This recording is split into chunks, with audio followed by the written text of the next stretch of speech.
మేము అసెంబ్లీలో ఈ బిల్లు పెట్టినప్పుడు మార్చి 17 పాస్ అయ్యేటప్పుడు మా అనుమానాలన్నీ కూడా మేము చెప్పడం జరిగింది.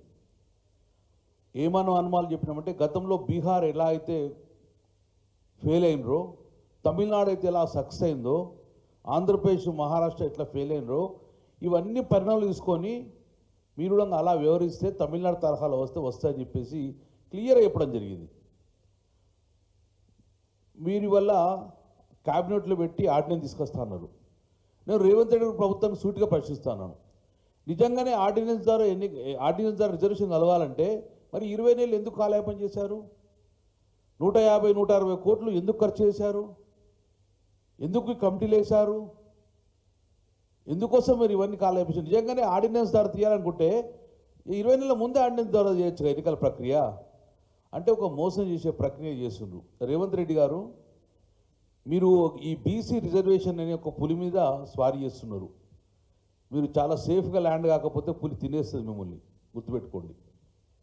చాలా సేఫ్గా ల్యాండ్ కావాలి. ఇది చాలా ప్రమాదకరం. ఇది మనోభావాలు, రాజకీయ కోణంలో కాదు, మనోభావాలకు సంబంధించిన విషయం. మీరు చాలా జాగ్రత్తగా తెలంగాణ బీసీల మనోభావాలకు దెబ్బతినకుండా మీరు అడ్మినిస్ట్రేషన్ తీసుకుంటేనే ఈ యొక్క మీ యొక్క మనుగడకు ఉండలేకుండా ప్రమాదంగా ఉంటుంది. మళ్ళీ నేను ఒక్కసారి చెప్తున్నాను, ఇది మీరు ఏం ప్రెజర్ చేశారు?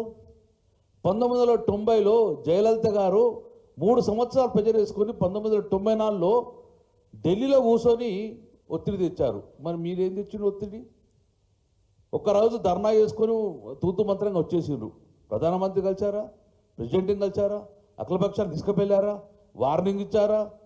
మీరు ఆ యొక్క బీసీ యొక్క ఈ బిల్లును రాజ్యాంగంలో 9వ షెడ్యూల్లో పొందుపరచకపోతే మేము ఢిల్లీ వదిలి రాము అని చెప్పి ఏమైనా అల్టిమేటం ఇచ్చారా? అంటే ఇవన్నీ కూడా తూతు మంత్రంగా మొక్కుబడిగా చేసే వ్యవహారంగా భావిస్తున్నాం. కాబట్టి ఇంత దూరం వచ్చినా కూడా మమ్మల్ని మోసం చేస్తే మాత్రం తీవ్ర పరిణామాలు ఉంటాయి. సూటిగా అల్టిమేట్గా చెప్తున్నాను, మీరు ఆర్డినెన్స్ చేస్తారా, ఏం చేస్తారా, కానీ మాకు చట్టసభలలో 42% రిజర్వేషన్ క్లియర్గా ఇవ్వండి. అది కూడా మెన్షన్ చేయండి. స్థానిక సంస్థలలో క్లియర్గా మెన్షన్ చేయండి.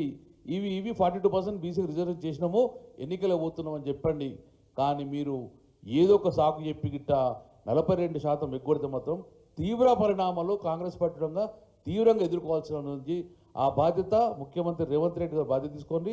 ఎట్టి బస్సులో 42% మీరు as per the Kamareddy declaration ప్రకారం మీరు ఏదైతే హామీ ఇచ్చారో దానికి కట్టుబడి ఉండండి. మీరు ఏం చేస్తారో చేయండి, కానీ 42% ఇచ్చినాకనే ఎన్నికలకు పోవండి అని చెప్పి డిమాండ్ ఇస్తున్నాం.